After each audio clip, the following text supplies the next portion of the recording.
बिस्मिल्लाहिर्रहमानिर्रहीम अल्लाहुम्मा सल्ली अला सय्यिदना मुहम्मदिन व अला आलि सय्यिदना मुहम्मदिन व असहाबि सय्यिदना मुहम्मदिन व बारिक वसल्लिम। आज की जो हमारी मुलाकात है वो दीन की निस्बत में है। सबसे बड़ा कौन है? अल्लाह। अल्लाह से बड़ा कोई नहीं है। करने धरने वाली ज़ात अल्लाह की है। इज्जत जिल्लत अल्लाह के हाथ में है।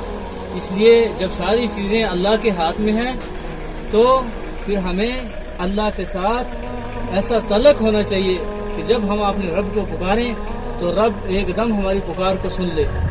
क्योंकि इसके लिए है कि जब हमने ईमान ले आए, हमने कलमा पढ़ लिया ला इलाहा इल्लल्लाह मुहम्मद रसूलुल्लाह, अब 5 वक्त की नमाज जो हम पे फ़र्ज़ है। आप काम कर रहे थे, जैसे ही अपना काम कर रहे थे, आप दोनों अपना काम कर रहे थे, जो ही अजान लगती है अल्लाह अकबर, सबसे बड़ा कौन है? अल्लाह। तो जब अजान लगी अपने काम को छोड़ दिया। ये है कि काम में से अपने काम को छोड़ा और अल्लाह के हुक्म को पूरा किया, फौरन मस्जिद की तरफ चला। हदीस में है जो इंसान कामिल वुज़ू करके मस्जिद की तरफ चलता है, अल्लाह उसके एक कदम पर एक गुनाह माफ़ करते हैं, एक दर्जा बुलंद करते हैं और एक नेकी उसके नामे अमाल में लिख दी जाती है। और एक हदीस में है कि जो आदमी अच्छी तरह वुज़ू करके मस्जिद की तरफ निकलेगा तो एक मकबूल हज और उम्रे का सवाब उसको मिलेगा।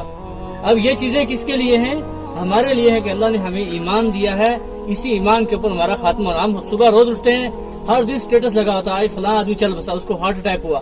आजकल हार्ट अटैक आम हो रहे हैं। तो ना जाने किस दिन हमारी जिंदगी की शाम हो जाए और हम अपने आप को ऐसे ही जैसे आए थे ऐसे न चले जाएं, बल्कि अपने अल्लाह के साथ हमारा ताल्लुक हो, अल्लाह के नबी सल्लल्लाहु अलैहि वसल्लम के मुबारक तरीके हमारी जिंदगी में हो, चाहे वो जिंदा हो चाहे वो मुर्दा हो। जब हम मर जाएं तब भी हमारा जो ताल्लुक है वो जो हमारा, जब हम मर जाएं तो सुन्नत के ऊपर हमारे जनाजे हों।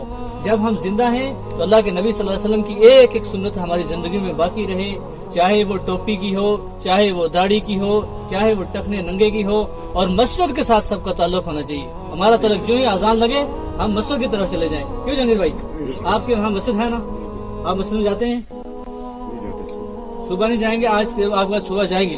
हर दिन आपने सुबह, आदमी हदीस में है कि जो आदमी फजर की नमाज और इशा की नमाज जमात के साथ पढ़े, जो फजर और इशा जमात के साथ मस्जिद में पढ़ेगा, गोया वो अपने रात सोया हुआ है, लेकिन उसको इबादत में लिखा जाएगा। पढ़ेंगे। गौ भाई आपकी मस्जिद कहाँ है ना? आप जाएंगे मस्जिद में? साग भाई आपकी मस्जिद कहाँ है? यही मस्जिद में आएंगे।